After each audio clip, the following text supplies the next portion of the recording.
Hello everyone. मैं नरेंद्र आपका स्वागत करता हूं अपने यूट्यूब चैनल वाइप एकेडमी पे। देखो, अपन लोगों ने पार्लियामेंट चैप्टर किया पूरा। उस पार्लियामेंट चैप्टर के अंदर अपन ने सारी चीज़ें डिस्कस की थी, सारे टॉपिक डिस्कस हुए हैं उसके, पार्लियामेंट के 4-5 क्लास हुई हैं पूरी।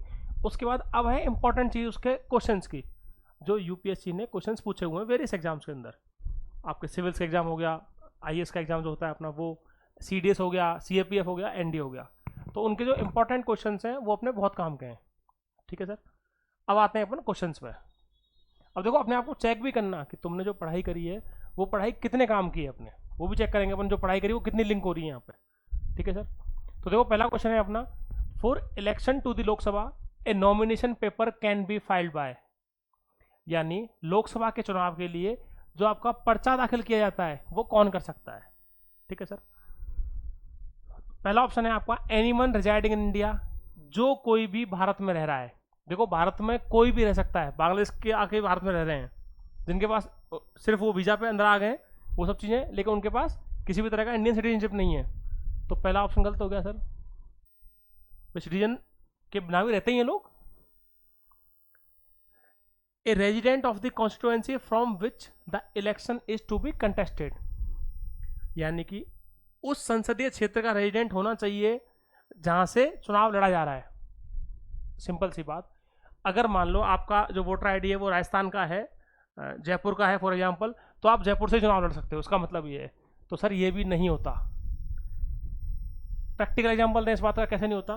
तो अपन ने देखा होगा, नरेंद्र मोदी हैं अभी, बनारस से चुनाव लड़ रहे हैं 2 बार से, जबकि वो रहने वाले कहाँ के हैं, गुजरात के।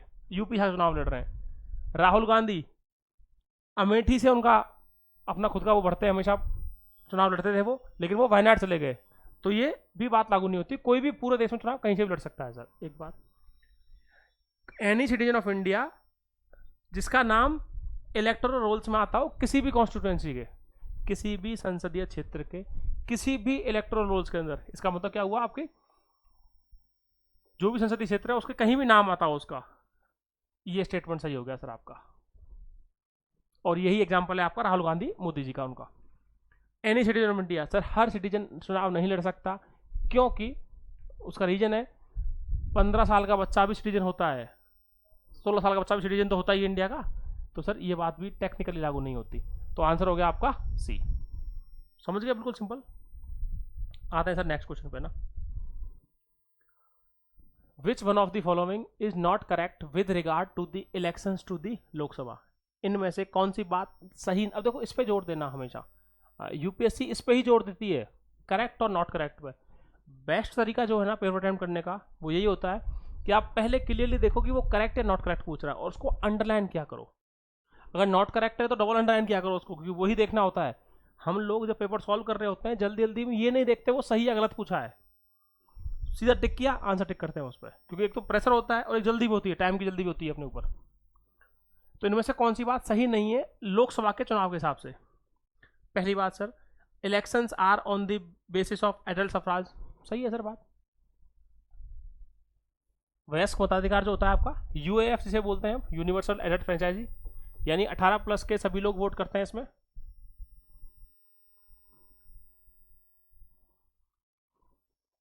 इसका मीनिंग यही तो निकल रहा था 18+ वाला। ठीक है sir. Election commission is required to conduct the election. Definitely sir. अब देखो, यहाँ इलेक्शन कमीशन का मतलब ईसीआई से है ना, तो चुनाव ईसीआई तो कराता है। सही बात है सर। स्टेटमेंट ये भी ठीक है, ये भी ठीक है सर।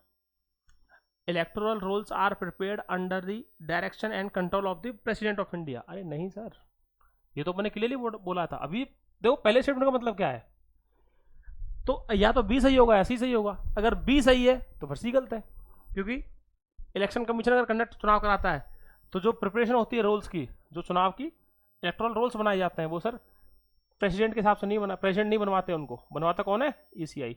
तो आंसर आपका सी हो गया, क्योंकि सी गलत है।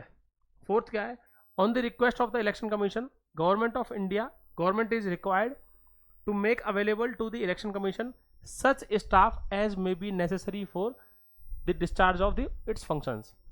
डेफिनेटली होता ही है। तो इलेक्शन कमीशन जो है वो सरकार से लोग मांगता है, स्टाफ चाहिए होता है उसको, जैसे हम देखते हैं ना टीचर्स को लगाते हैं चुनाव में, वो ये वाला स्टेटमेंट है जो भी गवर्नमेंट की फोर्स लगती है, गवर्नमेंट की जो मशीनरी काम करती है पूरी पूरी चुनाव कराने के लिए।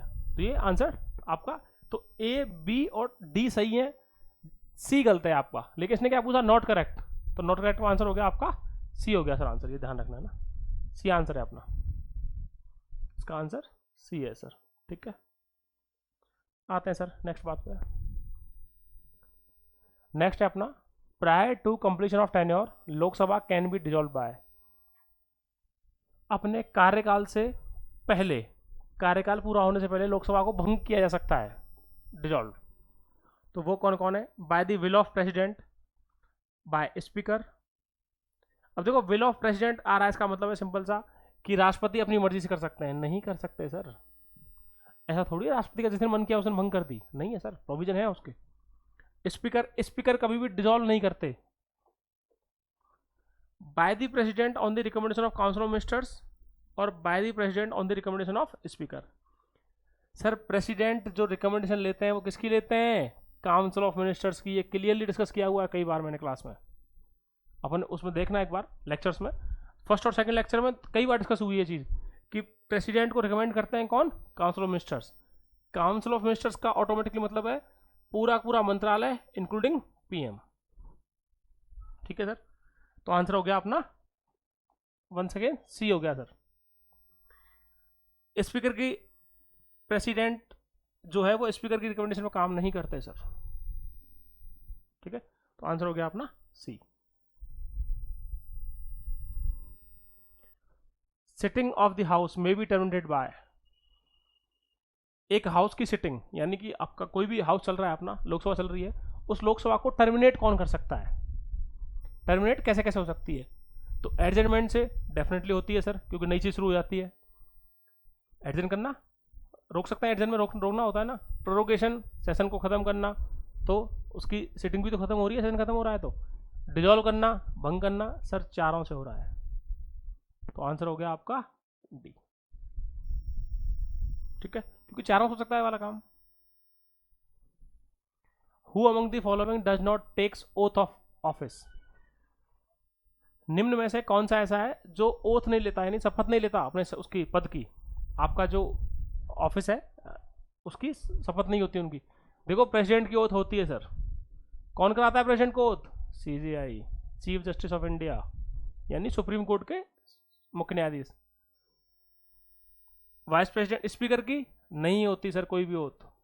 स्पीकर और डेप्यूटी स्पीकर दो पोस्ट ऐसी होती हैं जिनकी ओथ ऑफ ऑफिस नहीं होती, उनकी ओथ होती है किस चीज की, स्पीकर डेप्यूटी स्पीकर की एज एन एमपी, यानी वो सिर्फ शपथ लेते हैं किस चीज की, सांसद बनने की।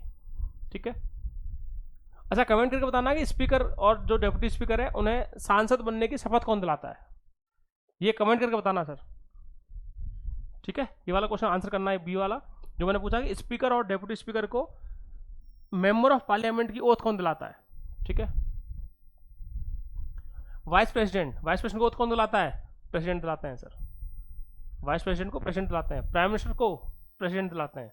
तो आपका आंसर हो गया sir once again B, does not. देखो मैंने कहा वो नॉट ही देखा करो। ठीक है, तो आंसर है अपना स्पीकर, स्पीकर को ओथ नहीं दिलाई जाती। Next teacher, how can the speaker of the Lok Sabha can be removed, यानी लोकसभा का जो स्पीकर है अपना उसको किस तरह से हम हटा सकते हैं, हटाया जा सकता है वो। तो वो है, ऑप्शन दिए हैं आपको, by a resolution of the Lok Sabha passed by a 2/3 majority of members present, यानी जो भी मेंबर्स प्रेजेंट थे उसका 2/3 मेजोरिटी, यानी स्पेशल मेजोरिटी की बात हो रही है यहाँ पे। By a resolution of the Lok Sabha passed by a majority of all the members of the house, by president on the advice of prime minister और नन ऑफ द अबव। देखो सर ये 2/3 मेजोरिटी नहीं होती इसको उठाने के लिए, इसका मैंने बताया था जब स्पीकर का अपन चुनाव पढ़ रहे थे, स्पीकर इलेक्शन जब पढ़ रहे थे, तो उसमें क्लियरली मेंशन था कि जो स्पीकर होता है उसको सिंपल मेजोरिटी से अपॉइंट करते हैं, उसको उसका इलेक्शन करवाते हैं। ठीक है, सिंपल मेजोरिटी से इलेक्शन होता है, उसका इलेक्शन कौन कराता है, प्रोटेम स्पीकर। ठीक है, और सिंपल मेजोरिटी से उसका इलेक्शन होता है, सिंपल मेजोरिटी से ही उसको हटाते हैं सर, दोनों काम इसी से होते हैं उसके।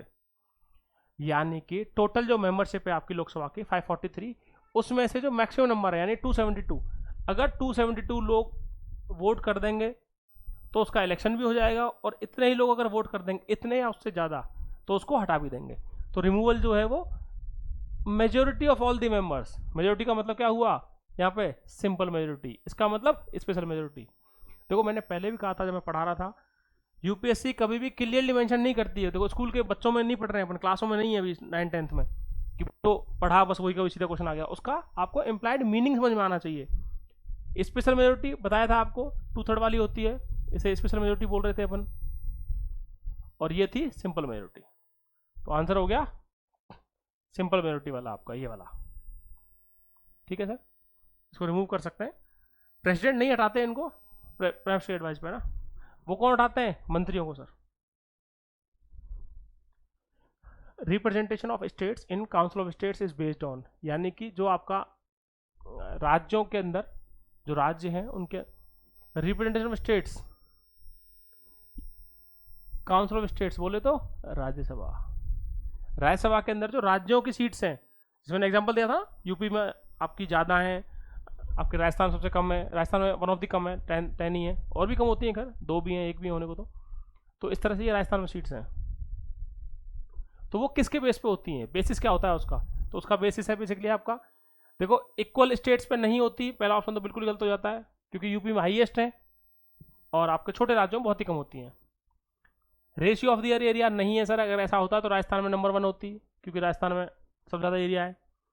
रेशियो ऑफ देयर पॉपुलेशन, हाँ जी सर, रेवेन्यू भी बेसिस नहीं होता, तो पॉपुलेशन बेस पे होती है हमेशा। यूपी में ज़्यादा क्यों है? क्योंकि यूपी की पॉपुलेशन सबसे हाईएस्ट है, 24 करोड़ है अप्रॉक्सीमेट एज ऑफ नाउ ना। ठीक है सर, ये हुई एक बात। तो अपना आंसर होता है पॉपुलेशन के बेस पे। राज्यसभा को परमानेंट हाउस बोला जाता है, क्यों sir? All members our life long. Sir members life long थोड़ी होते हैं, टेन्योर फिक्स है ना 6 ईयर्स का। ठीक है। It can not be dissolve, हाँ सर डिजॉल्व नहीं हो सकती, बात सही है। Some members are retire after every 2 years. Sir हर 2 साल में सब मेंबर नहीं होते। ठीक है। और ये कह रहा है both B and C are true. Sir इसमें ये वाला आप 100% सही नहीं है, ये ज़्यादा सही है सर, बी आपका, बी जो आंसर हो जाएगा, क्योंकि ये डिजॉल्व नहीं हो सकती। परमानेंट क्यों बोल रहे हैं? क्योंकि वो डिजॉल्व नहीं हो सकती। ठीक है सर, आते हैं नेक्स्ट बात पे। The parliament of India acquires the power to legislate on any item in the state list in the national interest if a resolution to that effect is passed by the. अब ये होता क्या है, बड़े बड़े question देख के ना, यूपीएससी क्वेश्चन है ये सिविल्स का, आइए सब क्वेश्चन पूछा हुआ है ना, कि अब इतना बड़ा स्टेटमेंट दे दिया उन्होंने, उसको देख के बच्चे को लगता है सर पता नहीं क्या पूछ रहे होंगे हम तो, लेकिन बेहद सिंपल क्वेश्चन है पढ़ के देखेंगे तो। यानी जो पार्लियामेंट है अपना, उसको लेजिस्लेट करना है, कानून बनाना है किस पे? स्टेट लिस्ट के किसी सब्जेक्ट पे, स्टेट लिस्ट के किसी भी सब्जेक्ट पे कानून बनाना है उसको, और वो नेशनल इंटरेस्ट में होना चाहिए। अब ये पूछ रहे हैं कि उसके लिए जो रेजोल्यूशन है वो किस उससे होना चाहिए। ठीक है sir, Lok Sabha bye simple majority of total members. ठीक है, पहला स्टेटमेंट, अच्छा पहला स्टेटमेंट यहाँ तक है सर, ध्यान रखना, ये पहला स्टेटमेंट यहाँ तक है। ठीक है, ये सेकंड स्टेटमेंट है यहाँ से, फिर ये थोड़ा सा टाइपिंग एरर है उसमें। सेकंड स्टेटमेंट अपना Lok Sabha by majority of not less than 2/3 members of its total members, यानी ये सेकंड स्टेटमेंट यहाँ से स्टार्ट हो रहा है इस जगह से और यहाँ तक है पूरा, है ना। पहले में बोला सिंपल मेजोरिटी, दूसरे में बोला स्पेशल मेजोरिटी, तीसरे में बोला राज्यसभा सिंपल मेजोरिटी से, और चौथे में बोल रहे हैं फोर्थ में राज्यसभा जो है वो स्पेशल मेजोरिटी से पास करे अगर। तो सर पार्लियामेंट के पास पावर होती है, मैंने बताया था आर्टिकल 249 डिस्कस किया था अपना, आर्टिकल 249 के अंदर वो किसी भी सब्जेक्ट पर राज्यसभा जो है आपके रूल बना सकती है, ये डिस्कस हुआ है अपना। ठीक है सर, तो उसमें डिस्कस जो हुआ था उसमें बताया था मैंने कि राज्यसभा पावर है, तो वो होता है राज्यसभा स्पेशल मेजोरिटी से अगर पास करे तो उस पर कानून बना सकती है। ठीक है, तो राज्यसभा जब कभी भी स्पेशल मेजोरिटी से अगर कोई कानून पास करती है तो वो उसमें स्टेट लिस्ट के किसी भी सब्जेक्ट पे लॉ बना सकती है सर, पार्लियामेंट को ऑथराइज कर सकती है इस चीज़ के लिए। ठीक है, तो आंसर हुआ इसका ये क्लियरली मेंशन डिस्कस हुआ है क्लास में सर, देखना वीडियो के अंदर क्लियर मेंशन किया है मैंने। अब आती है बात, what is the consequence of loss of majority of government in Rajya Sabha, यानी कि आपकी सरकार गिर गई कहाँ पर? राज्यसभा के अंदर सर। एक बात, लॉस ऑफ मेजोरिटी, सरकार जो है उसकी मेजोरिटी खत्म हो गई, यानी वो उसका बहुमत नहीं रहा राज्यसभा के अंदर। अगर राज्यसभा में बहुमत नहीं रहा है तो सर कोई फर्क पड़ता है? कोई फर्क नहीं पड़ता कैसा भी। ये अपन ने बताया था, आपको डिस्कस हुआ है, उसका एग्जाम्पल भी दिया था मैंने। प्राइम मिनिस्टर गिव रेजिग्नेशन, नहीं सर रिजाइन नहीं करते। पार्लियामेंट डिसॉल्व नहीं होती। प्रेसिडेंट रूल तो सर कोई मतलब ही नहीं है, क्योंकि ये तो आपके 356 में आता है प्रेसिडेंट रूल, तो ये तो स्टेट इमरजेंसी है ना, कोई लिंक ही नहीं है इसका इससे। ये आती है बात सर आपके नन ऑफ द अबव, कहानी आती है अपने नन ऑफ द अबव पे, ठीक है। और देखो होता क्या है, अगर राज्यसभा में मैंने बताया भी था, जब कभी भी सरकार चेंज होती है, जैसे मान लीजिए 2004 से लेके 2014 तक सरकार थी किसकी? कांग्रेस की। तो कांग्रेस के पास यहां पर बहुमत था किसमें? राज्यसभा में। इस टाइम पे डेफिनेटली होगा सर, जिसके पास ज़्यादा लंबे टाइम सरकार केंद्र में रहती है तो उसके राज्यसभा में नंबर ज़्यादा रहते हैं। अब 2014 से लेके और अभी 2014 से लेके 24 सरकार है किसकी? बीजेपी की। तो राज्यसभा में बहुमत किसके पास है? इनके पास ज़्यादा है इस टाइम, यानी 250 में से जो भी सिटिंग 245 है उनमें से 120 या 130-35 के आसपास है इनके, 31-35 के आसपास है इनके, उससे भी ज़्यादा ही है सर, तो मेजोरिटी है इनके पास। मान लीजिए 2024 में सरकार चेंज हो जाती है सर, 1 सेकेंड कांग्रेस आ जाती है या जो भी सरकार बनती है, जो भी इनकेस बीजेपी चली जाती है, तो सर ऐसा थोड़ी है नई सरकार बनेगी उसका बहुमत नहीं है तो रिजाइन करना पड़ेगा उसको, कोई फर्क नहीं पड़ता। इसलिए अपन ने बताया था कि जो काउंसिल ऑफ मिनिस्टर्स हैं, यानी सरकार जो है वो जिम्मेदार है किसमें? सिर्फ और सिर्फ लोकसभा के अंदर सर, राज्यसभा में जिम्मेदार नहीं होती वो कभी भी, ठीक है। ये हुई एक बात। अब देखो यही है, प्रैक्टिकल अगर समझ में आती हैं चीज़ें तो टफ नहीं होते क्वेश्चन, बहुत इजी होते हैं सर। लोगों को लगता है पॉलिटी रटने वाली है, और लेकिन पॉलिटी समझने वाली है, अगर आपने समझ के किया तो ज़्यादा टफ नहीं है बिल्कुल भी। आते हैं सर नेक्स्ट बात पे। What will follow if money bill is substantially amended by the Rajya Sabha, यानी हुआ क्या अगर राज्यसभा ने मनी बिल को, इसमें क्वेश्चन पूछा गया है कि क्या होगा अगर जो मनी बिल है आपका उसको अमेंड कर दिया राज्यसभा ने सर, ठीक है। लोकसभा लोकसभा में still proceed with the bill accepting or not accepting the recommendation of Rajya Sabha, यानी कि रोज लोकसभा जो है वो प्रोसीड कर सकती है बिल को एक्सेप्ट करे या ना एक्सेप्ट करे सर, ठीक है। बिल्कुल सही स्टेटमेंट है सर, 100% सही है, क्योंकि अपन ने बताया था जब अपन डिस्कस कर रहे थे उसमें कि राज्यसभा के पास सिर्फ 14 डेज तक का टाइम रहता है कि वो अपने पास रख सकती है, उसको होल्ड कर सकती है। वो अमेंडमेंट करे या ना करे, उन अमेंडमेंट्स को लोकसभा माने या ना माने ये जिम्मेदारी लोकसभा की है, मर्जी है उसकी। तो 100% ये लोकसभा के ऊपर डिपेंड करता है सर, है ना। Lok Sabha can not consider the bill further, नहीं सर ऐसा कुछ नहीं है, क्यों नहीं करेगी, 100% बनाना है उसको। लोकसभा में send the bill to the Rajya Sabha for reconsideration. Rajya Sabha का बताया था अपन, रोल बहुत कम है उसमें, बहुत ही कम है। जॉइंट सिटिंग नहीं होती सर, डिस्कस किया हुआ है अपन ने, मनी बिल पे और कॉन्स्टिट्यूशन अमेंडमेंट पे जॉइंट सिटिंग नहीं होती। मनी बिल और कॉन्स्टिट्यूशनल अमेंडमेंट बिल, दो बिल ऐसे होते हैं जिनमें जॉइंट सिटिंग नहीं होती आपकी, ठीक है सर। तो आंसर हो गया अपना 1। Which of the following is are stated in the constitution of India, इनमें से कौन सी बात भारत के संविधान में लिखी हुई है? तो वो है सर आपके, president shall not be A member of either house of parliament, सही बात है सर। प्रेसिडेंट किसी भी हाउस के मेंबर नहीं होंगे, पार्लियामेंट के नहीं होते सर, मेंबर नहीं होते। Parliament shell consist of the president and 2 houses, हाँ सही बात है सर। पार्लियामेंट के अंदर जो है वो दोनों प्रेसिडेंट होंगे, उनके साथ 2 हाउस होंगे, तो दोनों स्टेटमेंट सही है सर। सिंपल क्वेश्चन था ये, सिंपल क्वेश्चन है, एनडीए वाला क्वेश्चन है, बेसिक क्वेश्चन जो आता है एनडीए में ना। Officers of the parliament include, यानी पार्लियामेंट के अंदर जो ऑफिसर होते हैं, जो आपकी जिनके पास पोस्ट होती है, पदाधिकारी कौन कौन होते हैं उसके अंदर? तो लोकसभा के स्पीकर होते हैं सर, डेप्यूटी स्पीकर होते हैं, सेक्रेटरी जनरल होते हैं सर, बहुत बड़ी पोस्ट होती है ये, और चेयरमैन ऑफ द राज्यसभा होते हैं, चारों ही होते हैं sir. Once again simple question sir, है ना। ये इसमें थोड़ा कंफ्यूजन हो सकता है, लेकिन ये होता है, ये भी पोस्ट होती है सर, उसमें ऑफिसर होते हैं। ऑफिसर बोला देखो वहाँ, यहाँ अगर ये लिखा होता है कि चुनाव लड़के आते हैं तो चुनाव में फिर ये नहीं आता आपके कौन, सेक्रेटरी जनरल, लेकिन ऑफिसर बोला गया है वहाँ पे। Who among the following has the right to vote in the elections of both the लोक सभा एंड राज्यसभा? ये शानदार सवाल है सर, ये अच्छा क्वेश्चन है। अब देखो एक एक स्टेटमेंट के ही है, लेकिन इसमें थोड़ा सा घुमाया हुआ है। इनमें से किसके पास राइट टू वोट है, किस चीज का, लोकसभा बोथ, किसको, लोकसभा और राज्यसभा, यानी लोकसभा और राज्यसभा के चुनाव में वोट करने का अधिकार किस किस के पास है सर। ठीक है, आते हैं elected members of the lower house of parliament. अब लोअर हाउस बोले तो यहाँ पे क्या हुआ सर, अपना लोकसभा, अपर हाउस हुआ अपना राज्यसभा। तो देखो elected members of the lower house of parliament, Lok Sabha के जो इलेक्टेड मेंबर्स होते हैं, यानी जो 543 लोग चुन के आएंगे, क्या वो वोट करते हैं क्या राज्यसभा में? नहीं करते सर, राज्यसभा के चुनाव में वोट थोड़ी करते हैं, वो नहीं करते।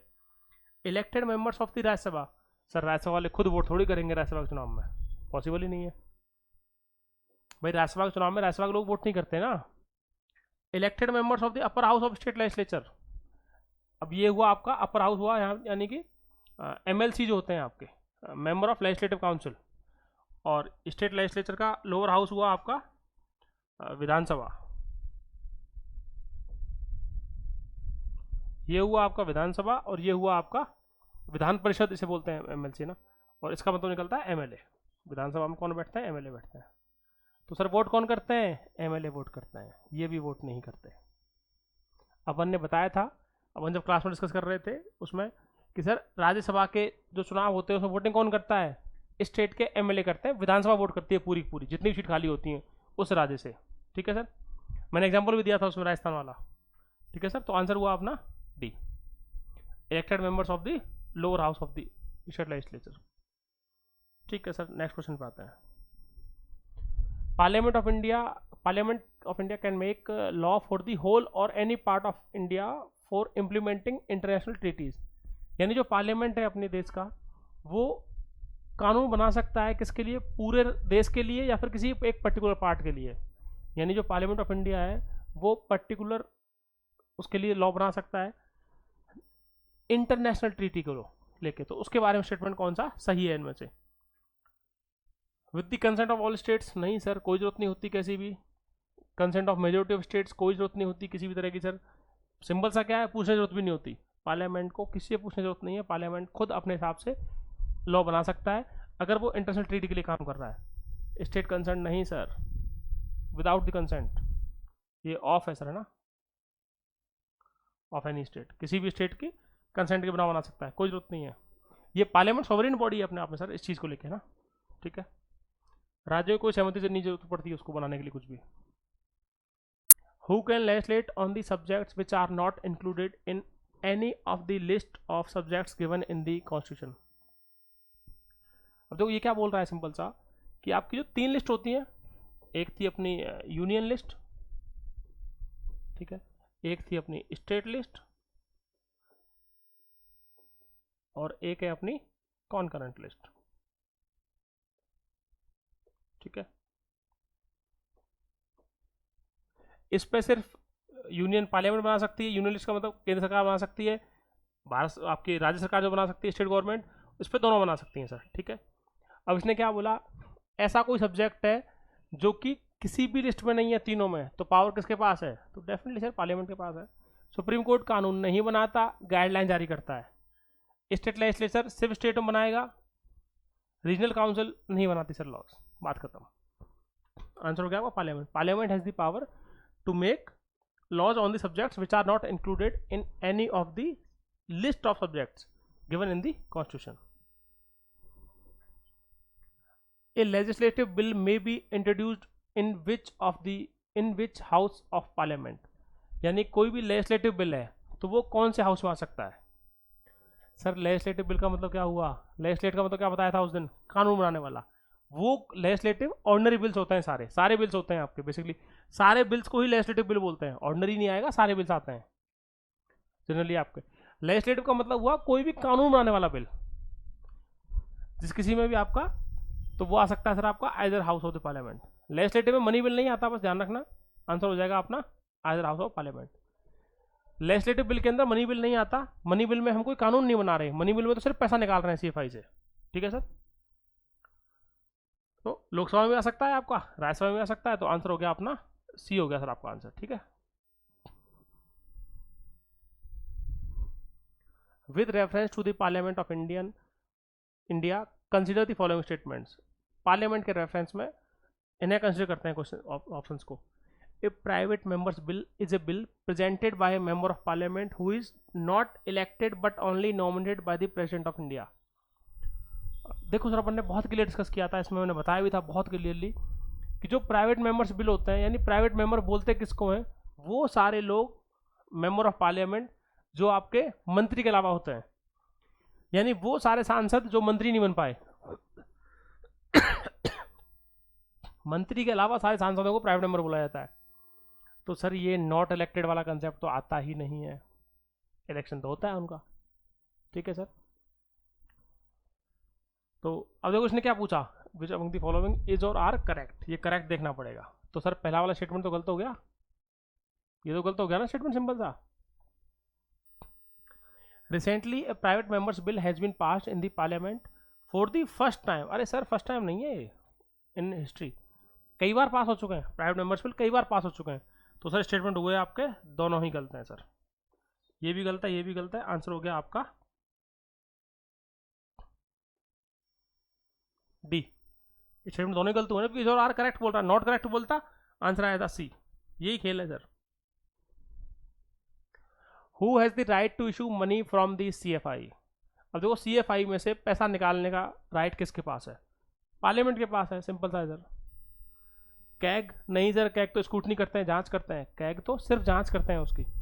फाइनेंस मिनिस्टर सर बजट लेके आते हैं, ऑथराइज मिनिस्टर, कोई ऑथराइज मिनिस्टर होता ही नहीं है इस चीज़ के लिए पर्टिकुलर अलग से, none of the above. Answer क्या है वैसे इसका, पार्लियामेंट आएगा। अगर हाँ इसी की जगह पार्लियामेंट लिखा होता तो आंसर आपका पार्लियामेंट सही था बिल्कुल। ठीक है, आंसर है पार्लियामेंट इसका, वो दे नहीं रखा तो नन ऑफ दी अबव। ठीक है sir. While one of the following is the largest committee of parliament, इनमें से कौन सी कमेटी लार्जेस्ट है। सर ये आसान सवाल है, ये सिविल्स का क्वेश्चन है, आसान सा, 2014 में आया था, 2014 में। ये है आपका कमेटी ऑन एस्टिमेट्स, 30 मेंबर होते हैं सर, डिस्कस किया चैप्टर में, उसमें बताया मैंने, कमेटी जो पार्लियामेंट जब पढ़ी है उसमें बताई ये चीज़ ना, बाकी तो 22 होते हैं, उसमें 10 होते हैं। Parliament of India exercises control over the functions of the council of ministers through, यानी जो आपके पार्लियामेंट है वो कंट्रोल करता है फंक्शंस को काउंसिल ऑफ मिनिस्टर्स के, कैसे कैसे, क्या क्या उसके पास ऑप्शंस होते हैं। सर एडजेंट मोशन से 100% करते हैं, कोई डाउट ही नहीं है, क्वेश्चन आवर से भी करते हैं, सप्लीमेंट्री क्वेश्चन से भी करते हैं, क्योंकि सप्लीमेंट्री क्वेश्चन तो क्वेश्चन आवर का ही पार्ट होते हैं। सप्लीमेंट्री क्वेश्चन बेसिकली जो ओरल क्वेश्चन होते हैं आपके उनमें पूछ जाते हैं, ध्यान रखना। यानी जो मैंने जब क्वेश्चन आवर डिस्कस किया उसमें बताया था, अपन जो उसमें पढ़ रहे थे, जब आवर्स बताए क्वेश्चन आवर 0 आवर वगैरह, उसमें बताई हैं चीज़ें कि क्वेश्चन होते हैं, तो इसमें जो आपके स्टार्ट क्वेश्चन होते हैं उनमें सप्लीमेंट्री क्वेश्चन हो सकते हैं। ठीक है सर, तो सप्लीमेंट्री क्वेश्चन बेसिकली पार्ट है आपका क्वेश्चन आवर का ही। ठीक है, तो ये तीनों ही हो सकते हैं सर डेफिनेटली। ठीक है, 1 2 3 तीनों ही सही है सर, इन तीनों के थ्रू किया जाता है वो control. Which of the following committee, in which of the following committee there is no representation of Rajya Sabha. Sir इनमें से कौन सी कमेटी है जिसके अंदर राज्यसभा का रिप्रेजेंटेशन नहीं है। ठीक है, अब देखो नो बोला, इसी में जोड़ दिया करो नहीं। पब्लिक अकाउंट्स कमेटी में होते हैं सर 15+7, 7 मेंबर होते हैं राज्यसभा के, इसमें 7 हैं राज्यसभा के मेंबर्स। इसमें भी हैं 7 मेंबर सर राज्यसभा के, इसमें नहीं होते भैया, तो आंसर हो गया ये, क्योंकि ये 30 के 30 कहाँ से होते हैं, लोकसभा से होता है 30 के 30। और गवर्नमेंट अश्योरेंस कमेटी, ये भी बेसिकली राज्यसभा की कमेटी होती है, ये पर्टिकुलर राज्यसभा की कमेटी होती है, ये चीज़ है। 10 के आसपास मेंबर होते हैं, 10 मेंबर होते हैं इसमें भी। ठीक है सर, ये होता है बेसिकली। तो नो रिप्रेजेंटेशन, आंसर आ गया आपका estimates committee. Which of the following factors limit the sovereignty of Indian parliament, इनमें से कौन से फैक्टर्स हैं जो अपनी सॉवरेंटी है। और देखो सॉवरेंटी का मतलब क्या होता है, पहले आपको ये समझ में आना चाहिए। अगर आपको सॉवरेंटी समझ में आता है ना, इसका सिंपल सा मीनिंग होता है सॉवरेंटी का सर, आपका जो मीनिंग निकलता है वो है संप्रभुता, हिंदी में बोलते हैं, यानी कि कोई भी बॉडी 100% आज़ाद है किसी भी तरह का डिसीजन लेने के लिए। ठीक है, यानी उसको फुल फ्रीडम बोलते हैं सॉवरेंटी को। ठीक है सर,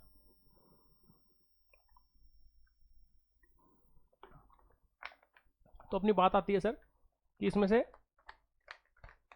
कौन कौन चीज़ें हैं जो उसको रोकती हैं, इस चीज़ से कंट्रोल करती हैं। अगर रिटर्न नेचर नहीं हो कॉन्स्टिट्यूशन का, तो क्या सर पार्लियामेंट अपने आप में बहुत ज़्यादा लिमिटलेस नहीं हो जाएगी कि वो कुछ भी पावर यूज करेगी अपनी? तो सर ये डेफिनेटली रोकता है। यानी जो इसका मतलब क्या निकला, जो संविधान में लिखा हुआ है ना, पार्लियामेंट कानून उसी हिसाब से बना सकती है, उसी के अकॉर्डिंग। ठीक है sir. Federal system of government, अगर सरकार का फेडरल सिस्टम ना हो, जैसे इंडिया में क्वासी फेडरल सिस्टम है अपना, अगर वो सिस्टम फेडरल ना हो, संघीय ढांचा अगर नहीं हो प्रेजेंट, तो सर सरकार अपने सारे डिसीजंस को थोप देगी किसके ऊपर? स्टेट गवर्नमेंट के ऊपर। लेकिन इंडिया में ऐसा नहीं होता सर। ठीक है, बैलेंस बना हुआ है दोनों में। जुडिशियल रिव्यू सबसे इंपॉर्टेंट तो यही है सर। अगर जुडिशियल रिव्यू ना हो, जुडिशियल रिव्यू का मतलब क्या निकलता है? सुप्रीम कोर्ट और हाई कोर्ट जो आपके किसी भी तरह के लेजिस्लेटिव बॉडीज को जो रोकते हैं, तो जुडिशियल रिव्यू के अंदर सुप्रीम कोर्ट किसी भी पार्लियामेंट के किसी भी कानून को, पार्लियामेंट के किसी भी कानून को, अगर वो संविधान के हिसाब से ठीक नहीं है, कॉन्स्टिट्यूशनल वैलिड नहीं है अगर वो, तो उसे नल एंड वॉइड घोषित कर सकता है। तो जुडिशियल रिव्यू तो सबसे इंपॉर्टेंट है इनमें, इन चारों में सबसे इंपॉर्टेंट यही है। फंडामेंटल राइट्स बिल्कुल रोकते हैं सर, यानी फंडामेंटल राइट्स को वॉलेट नहीं कर सकते। तो आंसर हो गया अपना ऑल ऑफ द अबव, क्योंकि फंडामेंटल राइट हम चेंज नहीं कर सकते वो कुछ भी। ऐसा नहीं किसी फंडामेंटल राइट को कल ही चेंज कर दिया और हटा दिया उसको। पार्लियामेंट हटा नहीं सकती है, ध्यान रखना, फंडामेंटल राइट को, अनटिल अनलेस वो किसी भी तरह से आपके संविधान के, जब तक संविधान के जो आपका मूल ढांचा है ना, आपका बेसिक स्ट्रक्चर है, उसको किसी भी तरह से छिड़कानी नहीं कर सकते वो। तो ये सब चीज़ें आपके मूल ढांचे में आती हैं सर, बेसिक स्ट्रक्चर में आती हैं। ठीक है, तो आंसर हो गया अपना ऑल ऑफ द अबव। ये सब रोकते हैं इसको। देखो इस क्वेश्चन का मीनिंग समझना बड़ा इंपॉर्टेंट है, यही काम कीजिए। ये यूपीएससी सवाल है सर, सिविल्स का, ये आईएएस का सवाल है। All revenues received by the union government by way of taxes and other receipts for the conduct of government business are credited into the, जितना भी रेवेन्यू रिसीव हो रहा है यूनियन गवर्नमेंट को टैक्स या किसी और वे में, उसे कहाँ क्रिएट किया जाता है या वो कहाँ जमा किया जाता है? सर सिंपल सा बताया था मैंने, जब CFI डिस्कस किया है, फंड्स डिस्कस किया, उसमें क्लियर बताया अपन ने कि जो भी पैसा सरकार के पास आता है वो पूरा प्रोजेक्ट कहाँ होता है? CFI, और खर्चा पूरा सरकार का यहाँ से होता है। तो इसका आंसर हो गया सर आपका CFI। ये तो इमरजेंसी वाला फंड है, ये आपका पब्लिक अकाउंट बताया था अपने को, जो आपका EPF और वो जो आपकी जुडिशियल पेनल्टी होती है वो सब जमा होती है इसमें। और डिपॉजिट एंड एडवांस फंड ये अलग चीज़ है सर, ये नहीं होता। तो आंसर हो गया अपना CFI sir. When the annual budget is not passed by the Lok Sabha, अगर लोकसभा एनुअल बजट को पास नहीं करा पाती, यानी अगर जो एनुअल बजट है आपका वो लोकसभा पास ना करा पाए उसको, तो क्या होगा? बजट को मॉडिफाई किया जाएगा और प्रेजेंट अगेन किया जाएगा? नहीं sir, budget is refer to the Rajya Sabha for suggestions? नहीं सर, अगर लोकसभा पास ही नहीं करा पा रही तो इसका मतलब क्या है? सरकार के पास नंबर कम है, तो रिजाइन करना पड़ता है। बताया सर, सिर्फ फाइनेंस मिनिस्टर रिजाइन नहीं करेंगे भैया, पूरे मंत्रालय, पूरा मंत्रिपरिषद, entire council of ministers including PM, यानी PM रिजाइन करते हैं किसका? काउंसिल ऑफ मिनिस्टर्स का, पूरे पूरे का सर। आंसर हो गया आपका D सही सर, D सही है सर, है ना? PM को रिजाइन करना पड़ता है, तो आंसर हो गया अपना D। ठीक है sir. In the parliament of India the purpose of adjournment motion, हाँ सर ये बढ़िया सवाल है कि जो पार्लियामेंट है अपना उसके अंदर एडजमेंट मोशन का पर्पज क्या है? अब देखो एडजमेंट मोशन था क्या, जब कभी भी कोई नेशनल इंपॉर्टेंस की कोई चीज़ आए तो उस नेशनल इंपॉर्टेंस की चीज़ पर डिस्कस करना, यानी रेगुलर बिजनेस जो चल रहा था पार्लियामेंट का, लोकसभा राज्यसभा अपनी, तो जो लोकसभा का बिजनेस था आपका पार्लियामेंट का, उसको रोकना और किसी नेशनल इंपॉर्टेंस की चीज़ पे डिस्कस करना सर, जो इंपॉर्टेंट है अपने लिए। To allow a discussion on a definite matter of public importance, सही है सर बात, यही तो था। बाकी शब्द और पढ़ लेते हैं। To let opposition members collect information from the ministers, नहीं सर ऐसा कुछ नहीं होता। To allow reduction of specific amount in demand for grant, demand for grant नहीं होती सर। एडजमेंट में डिमांड फॉर ग्रांट डिस्कशन नहीं होती कुछ भी। पोस्टपोन करते हैं प्रोसीडिंग्स को, चेक करते हैं किसका? इनएप्रोप्रिएट और violent behaviour of on the part of some members, नहीं सर इसका कोई लिंक नहीं है कैसा भी, ये तो स्पीकर का काम है सर, एडजमेंट मोशन इसके लिए नहीं है। तो आंसर हो गया अपना ए। नेक्स्ट है sir, consider the following statements, union territories are not represented in the Rajya Sabha, नहीं सर रिप्रेजेंट होती हैं, क्यों नहीं होती, 100% होती हैं।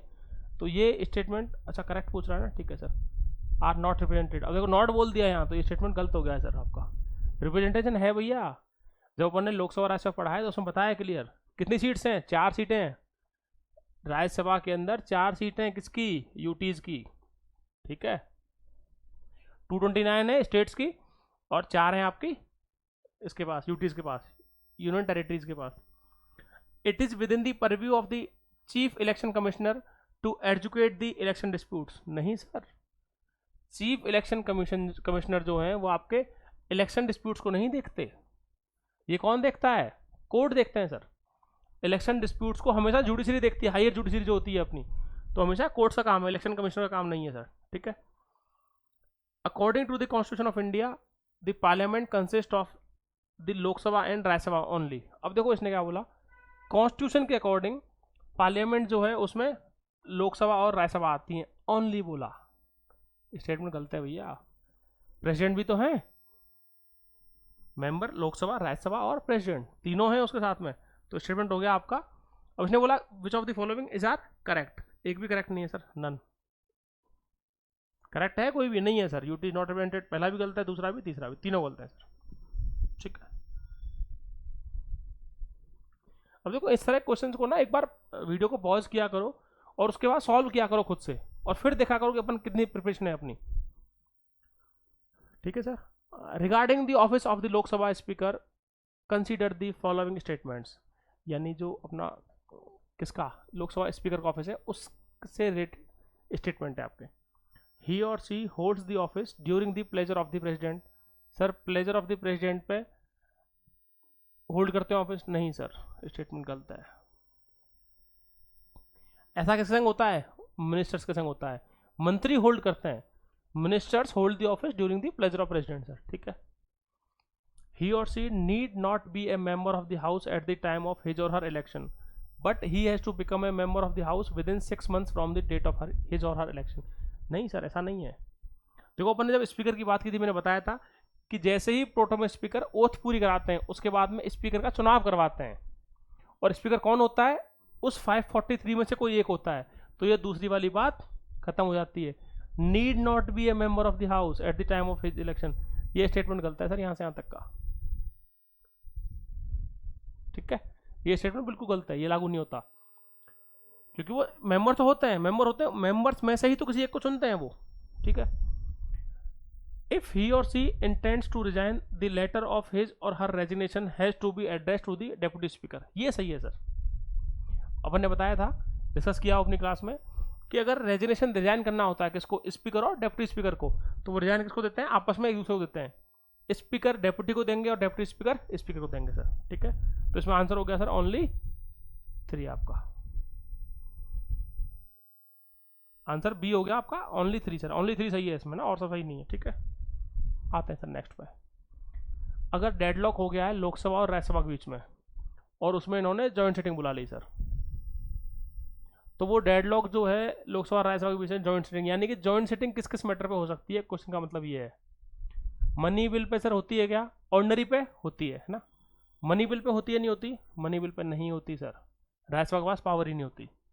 कॉन्स्टिट्यूशनल अमेंडमेंट पे नहीं होती सर, डिस्कस कर चुके हैं हम लोग, तो सिर्फ इस पे होती है, इन दो पे नहीं होती है, तो उसका आंसर हो जाएगा सर ओनली 1 आपका, ठीक है। इस पे होती है, ये हुई सर अपनी बात।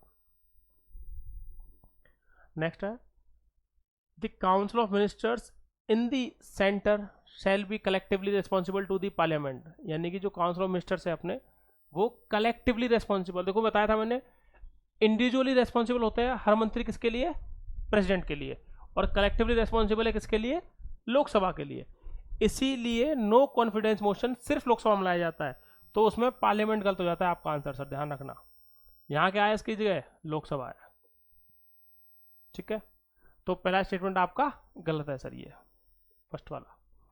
Union minister shall hold the office during the pleasure of the president, हाँ यूनियन मिनिस्टर जो होते हैं वो होल्ड करते हैं प्लेजर ऑफ प्रेसिडेंट, बात सही है sir. Prime minister shall communicate to the president about the proposals for legislation, यानी पीएम जो है वो बता सकते हैं किसको, राष्ट्रपति को, जो भी वो कानून लाने वाले हैं सर, बताते ही हैं, फंक्शन होता है उनका, ये ड्यूटी होती है, ये प्राइम मिनिस्टर की ड्यूटी होती है कि वो सारे मैटर्स को जो वो किसी भी तरह कानून बनाने वाले हैं उन्हें राष्ट्रपति को बताते हैं पहले। तो सर में आंसर हो गया आपका बी सही है और सी सही है। अब देखो यूनियन मिनिस्टर्स बोला है यहाँ पे, तो इसका मतलब क्या निकलता है, सारे मंत्री, कि मंत्री जो होते हैं वो इंडिविजुअली जो होते हैं होल्ड करते हैं office pleasure of president of India. बात सही है सर। तो आपका बी और बी आंसर सही है इसमें, 2 और 3 सही है सर इसके अंदर ना, फर्स्ट स्टेटमेंट गलत था। ठीक है सर। अब देखो ये हुए अपने क्वेश्चन, ये इंपॉर्टेंट क्वेश्चन थे अपने पार्लियामेंट के सर, है ना। अपन यही करने वाले हैं कि एक टॉपिक खत्म किया और उस पर क्वेश्चन कराए सर। ठीक है। इन क्वेश्चंस को करने का बेस्ट तरीका वही है जो मैं आपको बता रहा हूँ सर, कि वीडियो को जैसे अपने क्वेश्चन आता है, डिस्कशन तो बाद में कर रहे होते हैं हम, क्वेश्चन आते ही वीडियो पॉज करें, आंसर बाद में देखना जो मैंने बताया वो पहले आप खुद से करो उसको, आपको कितना आता है, उसके बाद उसको पेन कॉपी लिखा करो उसको, और चेक करो अपने आप को कि आपकी प्रिपरेशन कहाँ तक पहुँची है सर। ठीक है, ये इंपॉर्टेंट है। और जिस किसी को जहाँ कहीं डाउट आ रहा हो वो एक बार वीडियोज़ में जाके देखना, उनमें दे रखी हैं चीज़ें पूरी पूरी, वो क्लियरली मेंशन है उसके अंदर कि क्या क्या चीज़ें करवाई हुई हैं ना। ये जो सब कुछ, अब देखो ये सारे क्वेश्चन अपने बनाए हुए नहीं है, यूपीएससी क्वेश्चन है सारे सारे। बस हम लोग सिर्फ इतना बताना चाह रहे हैं आपको कि जो हमने इतनी क्लास में कराया है वो यूपीएससी क्वेश्चन से मैच करता है, और वही काम की चीज़ है हमारे लिए। ठीक है सर, ये हुई बात अपनी क्वेश्चंस की। आगे अपन और क्वेश्चन करेंगे बाद में सर, नेक्स्ट क्लास में। ठीक है सर, ओके, थैंक यू।